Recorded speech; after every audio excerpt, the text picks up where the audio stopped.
In the dead of the night they came. Awoken by the sound of gunshots and screaming, he ran. Taboo was born in Uganda, more specifically a small town named Kabong.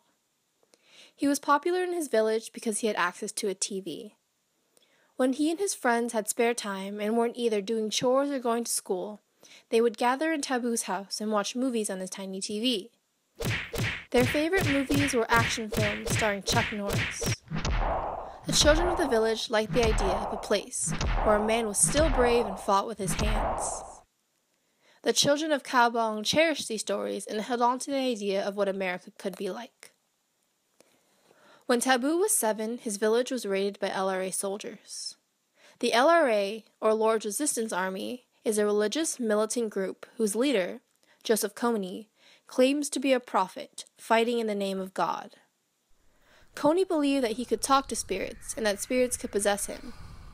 There were spirits that determined who the enemy was, who was an ally, where to bomb, and where and when the enemy was going to attack. These spirits possessed him and talked through him, using his body as a vehicle to instruct the soldiers.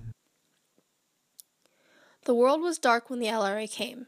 The sound of gunshots cracked the silence of the night, and he compulsively ran.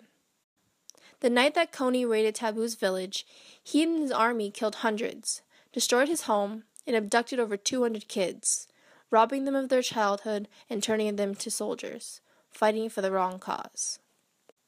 Deep into the brush, Taboo found other villagers who had also escaped. As he scanned the small crowd, he did not see a familiar face.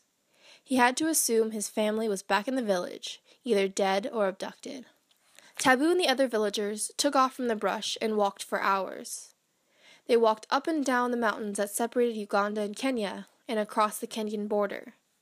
After hours of walking through the seemingly endless night, they arrived at the Kakuma refugee camp in Kenya. There, he joined the thousands of Somali, Sudanese, and Ugandans seeking refuge from their war-ridden countries. After 5 years, Taboo was considered for relocation to another country. Taboo was invited to countless interviews where he was asked questions like, why did he want to leave his mother country? After 3 months, Taboo was accepted by the U.S. He would finally get the chance to go to America and fight his own battles and get the education he always desired. He got on a plane and flew from the refugee camp to Nairobi, to France, to Chicago, and finally arrived in San Diego. Coming to the U.S. was a dream come true for Taboo. Here he received the education he had always wanted. When he attended college, he had the mindset of becoming a doctor.